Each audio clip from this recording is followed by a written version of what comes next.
Hello বন্ধুরা, moon recipe চ্যানেলে সবাইকে ওয়েলকাম। তো আজ করে দেখাবো চটজলদি তৈরি হয়ে যাওয়া ডিনারের একটা তরকারি, রুটি দিয়ে খাওয়ার জন্য, পরোটা দিয়ে খাওয়ার জন্য। তো খুব চটজলদি হয়ে যায় আর খুব তেল মশলা কম দিয়ে। তো চলো স্টার্ট করি। তো দেখতে পাচ্ছ এখানে আমি পনির কেটে নিচ্ছি। তো এখানে 200 গ্রাম পনির ছিল আর আমি এভাবে কিউব করে কেটে নিচ্ছি। তোমাদের ইচ্ছে মতো যে কোনো শেপে কেটে নেবে। এবার এটা প্লেটে তুলে নিলাম। তারপর দেখো দুটো মিডিয়াম সাইজের আলু আমি মাঝারি সাইজ করে কেটে নিয়েছি, আর এখানে বিনস ছিল সেটাও আমি এইভাবে করে কেটে নিয়েছি। খুব মোটা মোটা করে লম্বা করে কাটিনি। তো দেখো এখানে আমি একটা টমেটো নিয়েছিলাম আর অল্প একটু ক্যাপসিকাম কিউব করে কেটে নিয়েছি। তারপরে কড়া বসিয়ে দিয়েছি, দিয়ে দিলাম সাদা তেল। এবারে দিয়ে দেব অল্প একটু লবণ দেওয়ার পর দিয়ে দিলাম পনিরগুলো, কারণ এখানে লবণটা দিয়েছি যাতে করে ছিটিয়ে না পড়ে তেল। তো দেখো এভাবে করে উল্টে পাল্টে পনিরগুলো আমি হালকা করে ভেজে নেব। তারপর তুলে নিচ্ছি। তুলে নিয়ে এই তেলের মধ্যেই দিব অল্প একটু জিরে ফোড়নের জন্য, অল্প একটু দিয়েছি। তারপরে দিয়ে দিলাম আমি আলুগুলো বেশ ভালো করে আমি ধুয়ে নিয়েছিলাম। এই পর্যায়ে দিয়ে দিলাম লবণ হলুদ, অল্প একটু লবণ দিয়েছি, আর এখানে দিয়েছি লাল লঙ্কার গুঁড়ো। তারপরে দেখো এটা লো টু মিডিয়ামে আমি আলুটা ভেজে নেব। হালকা করে ভাজার পর আমি বিনসগুলো দিয়ে দিলাম। তো বিনসগুলো দেখো আমি বেশি লম্বা করে কাটিনি, মাঝারি সাইজ করে কেটেছি। এবার আলুর সাথে বিনসগুলো আমি ভালো করে ভেজে নিয়েছি। তো দেখতে পাচ্ছ ভালো করে ভাজা হয়ে গেছে। আর এবারে দিয়ে দিলাম জিরে আদা বাটা। তো এখানে 1 চামচ পরিমাণ জিরে আদা বাটা দিয়েছি। তারপরে দিয়ে দিলাম অল্প একটু জল যাতে করে মশলাটা পুড়ে না যায়। আর এখানে দেখতে পাচ্ছ যে ভালো করে নাড়িয়ে চাড়িয়ে আমি এটাকে ঢাকা দিয়ে দেব। তো এখানে ফ্লেমটা একদম লোতে রাখতে হবে। তো দেখো ভালো করে ভাজা হয়ে গেছে, মশলাটা বেশ কষিয়ে গেছে সবজির সাথে।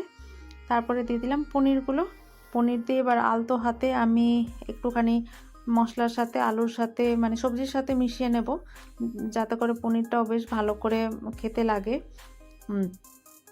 তারপরে দিয়ে দিলাম অল্প আবারও একটু পরিমাণ জল, কারণ এখানে আমি একটু জল দিয়েছি যাতে মশলাটা পুড়েও না যায়। কিছুক্ষণ আমি 2 মিনিট মতো ঢেকে এটাকে রান্না করেছি। এবারে দিয়ে দিলাম কেটে রাখা টমেটো আর ক্যাপসিকাম। তো ক্যাপসিকাম আর টমেটো তো সেদ্ধ হতে টাইম লাগে না, আর এইভাবে উপর থেকে দিলে একটু ক্রাঞ্চি থাকবে, বেশ ভালো লাগে রেসিপিটা খেতে। তারপর আবারও দিয়েছিলাম অল্প একটু জল দেওয়ার পর একটুখানি ঢেকে রাখবো আবারও 2 মিনিট মতো। এবারে আমি ফ্লেমটা ফুল করে দিয়েছিলাম।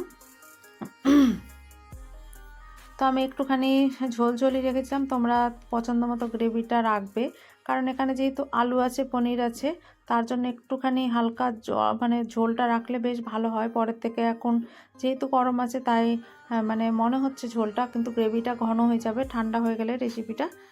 আবারও আমি যেহেতু নিরামিষ এখানে আমি অল্প একটু ঘি দিয়েছিলাম, তোমরা চাইলে স্কিপও করতে পারো। আর এই যে দেখতে পাচ্ছ রেসিপিটা হয়ে গেছে। এবার সার্ভ করে নিচ্ছি। আমি তো রুটির সাথে খেয়েছিলাম, তোমরা লুচি পরোটা ভাতের সাথেও খেতে পারো। তো আমি এটা ডিনারে যেহেতু বানিয়েছিলাম তো রুটির সাথেই খেয়েছিলাম। খুব ভালো হয় রেসিপিটা, খুবই তেল মশলা কম দিয়ে তৈরি করে নেওয়া যাবে, চটজলদি হয়ে যায়, খুব একটা টাইম লাগে না হতে। অবশ্যই একবার খেয়ে দেখবে, অনেক টেস্টি হয়। তো রেসিপিটি কেমন লাগলো বন্ধুরা প্লিজ একটা মিষ্টি কমেন্টের মাধ্যমে জানাবে। আর অবশ্যই আমার যাদের সাপোর্ট লাগবে তারা প্লিজ কমেন্টে এসে মেসেজ দিও, আমি সবাইকে ব্যাক করে দেব। কিন্তু এখানে ভিডিওর মেসেজ বক্সে বলো না, এতে করে তোমাদের চ্যানেলেরও ক্ষতি হয় আর আমারও হয়। প্লিজ তোমরা বোঝো আমার কথাটা, কারণ একই কথা বলছি, তোমাদেরও খারাপ লাগছে আর আমাকেও বলতে খারাপ লাগছে। যাই হোক, সবাই ভালো থাকবে, আবার দেখা হচ্ছে নতুন রেসিপিতে।